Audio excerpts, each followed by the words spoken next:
ರಾಜ್ಯದಲ್ಲಿ ಜಾತಿ ಗಣತಿಗೆ ಈಗ ದಿನಾಂಕವನ್ನ ನಿಗದಿಪಡಿಸಲಾಗಿದೆ. ಇದಕ್ಕೆ ಸಂಬಂಧಪಟ್ಟ ಹಾಗೆ ಒಂದು ಅಪ್ಡೇಟೆಡ್ ವರದಿ ಬರ್ತಾ ಇದೆ.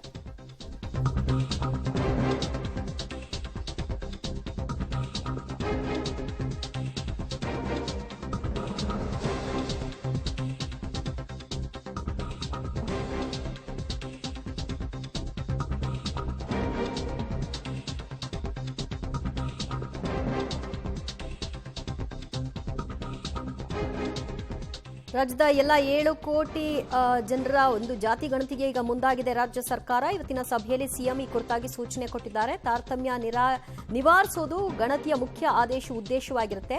ಈ ಬಾರಿ ಮೊಬೈಲ್ ಆಪ್ ಬಳಸಿಕೊಂಡು ಸಮೀಕ್ಷೆ ಮಾಡಿ ಅಂತ ಹೇಳಿದ್ದಾರೆ. ಸಭೆಯಲ್ಲಿ ಸಿಎಂ ಕೊಟ್ಟಂತಹ ಸೂಚನೆ ಇದು. ಮೊದಲ ಬಾರಿ ನಡೆಸಿದಂತಹ ಜಾತಿ ಗಣತಿಗೆ ಭಾರೀ ವಿರೋಧ ವ್ಯಕ್ತವಾಗಿತ್ತು. 2 ಪ್ರಬಲ ಸಮುದಾಯಗಳು ಇದಕ್ಕೆ ವಿರೋಧವನ್ನು ವ್ಯಕ್ತಪಡಿಸಿ ಸರಿಯಾದಂತಹ ಗಣತಿಯನ್ನ ಮಾಡಲಾಗಿಲ್ಲ ಅನ್ನುವಂತಹ ಕೂಗನ್ನು ಕೂಡ ಎತ್ತಿದ್ರು. ಇದರ ಬೆನ್ನಲ್ಲೇ ಈಗ ಮುಖ್ಯಮಂತ್ರಿಗಳು ಮಗದೊಮ್ಮೆ ಜಾತಿ ಗಣತಿ ನಡೆಸೋದಕ್ಕೆ ದಿನಾಂಕವನ್ನು ನಿಗದಿಪಡಿಸಿದ್ದಾರೆ. ಮತ್ತಷ್ಟು ಮಾಹಿತಿ ಪಡೆಯೋಣ ನಮ್ಮ ಪ್ರತಿನಿಧಿ ರವೀಶ್ರಿಂದ. ರವೀಶ್, ಮೊಬೈಲ್ ಮುಖಾಂತರ ಜಾತಿ ಗಣತಿಯನ್ನ ನಡೆಸಬೇಕು ಅಂತ ಹಾಗಿದ್ರೆ ಮನೆ ಸರ್ವೆ ಮಾಡಲ್ವಾ? ಹಾಗಿದ್ರೆ ಈ ಗಣತಿಯಲ್ಲಿ ಈಗ ಬಂದಿರತಕ್ಕಂಥ ಮಾಹಿತಿ ಪ್ರಕಾರ 15 ದಿನಗಳ ಕಾಲ ಸಮೀಕ್ಷೆಯನ್ನ ನಡೆಸ್ತೇವೆ ಅಂತ ಸಿಎಂ ಸಿದ್ದರಾಮಯ್ಯ ಅವರ ಕಚೇರಿ ಅಧಿಕೃತವಾಗಿ ಪ್ರಕಟಣೆ ಹೊರಡಿಸಿರ್ತಕ್ಕಂಥದ್ದು. ಜೊತೆಗೆ ಮುಖ್ಯಮಂತ್ರಿ ಸಿದ್ದರಾಮಯ್ಯ ಅವರ ನೇತೃತ್ವದಲ್ಲಿ ನಡೆದ ಒಂದು ಸಭೆಯಲ್ಲೂ ಕೂಡ ಇದನ್ನೇ ಒಂದು ರೀತಿಯಲ್ಲಿ ವಿವರಿಸಿದ್ದಾರೆ, ಸೂಚನೆ ಕೊಟ್ಟಿದ್ದಾರೆ ಅಂತ ಹೇಳಲಾಗ್ತಾ ಇದೆ. ಹಾಗಾಗಿ ಸೆಪ್ಟೆಂಬರ್ 22ರಿಂದ ಅಕ್ಟೋಬರ್ 7ರ ತನಕ ನಡೆಯುತ್ತೆ. ಆದರೆ ಮೊಬೈಲ್ ಆ್ಯಪ್ ಮುಖಾಂತರ ಇದು ಸಾಧ್ಯನಾ ಅನ್ನೋದೀಗ ಬಹುದೊಡ್ಡ ಪ್ರಶ್ನೆ ಆಗಿರ್ತಕ್ಕಂಥದ್ದು. ಯಾಕೆಂದರೆ ಈ ಹಿಂದೆ ಜಾತಿ ಗಣತಿಯನ್ನು ಮಾಡೋದಕ್ಕೆ ಎಷ್ಟು ಕಾಲಾವಕಾಶವನ್ನು ತೆಗೆದುಕೊಂಡ್ರು ಅನ್ನೋದು ಕೂಡ ಗೊತ್ತಿದೆ.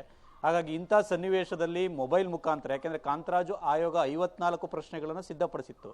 ಈಗ ಆ್ಯಡ್ ಆನ್ ಆಗಿ ಇನ್ನೊಂದಷ್ಟು ಪ್ರಶ್ನೆಗಳನ್ನು ಕೂಡ ಕೇಳಬೇಕು ಅಂತಲೂ ಕೂಡ ಮುಖ್ಯಮಂತ್ರಿ ಸಿದ್ದರಾಮಯ್ಯ ಅವರು ಸಭೆಯಲ್ಲಿ ಸೂಚನೆಯನ್ನು ಕೊಟ್ಟಿದ್ದಾರೆ.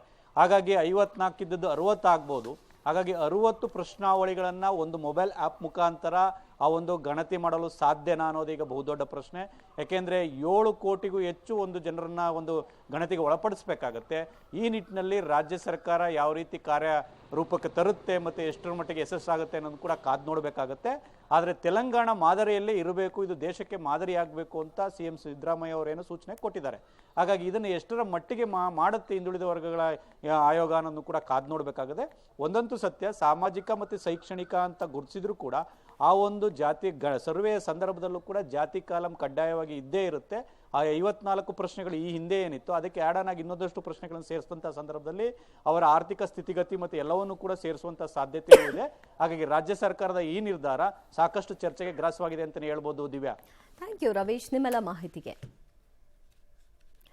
ಶೈಕ್ಷಣಿಕ ಸಮೀಕ್ಷೆಯನ್ನು ನಡೆಸೋದಕ್ಕೆ ಇವತ್ತಿನ ಸಭೆಯಲ್ಲಿ ತೀರ್ಮಾನ ತೆಗೆದುಕೊಳ್ಳಲಾಗಿದೆ. ರಾಜ್ಯದ ಎಲ್ಲ 7 ಕೋಟಿ ಜನರ ಸಮೀಕ್ಷೆಯನ್ನು ನಡೆಸಲಾಗುತ್ತೆ. ಇದಕ್ಕೆ ದಿನಾಂಕವನ್ನು ಕೂಡ ನಿಗದಿಪಡಿಸಿದ್ದಾರೆ. 15 ದಿನಗಳ ಅವಧಿಯ ಒಳಗೆ ಈ ಸಮೀಕ್ಷೆಯನ್ನು ನಡೆಸಬೇಕು ಅಂತ ಸೂಚನೆ ಕೊಟ್ಟಿದ್ದು, ಸ್ಪೆಷಲಿ ಮೊಬೈಲ್ ಮುಖಾಂತರ ಈ ಸಮೀಕ್ಷೆ ಆಗುತ್ತೆ.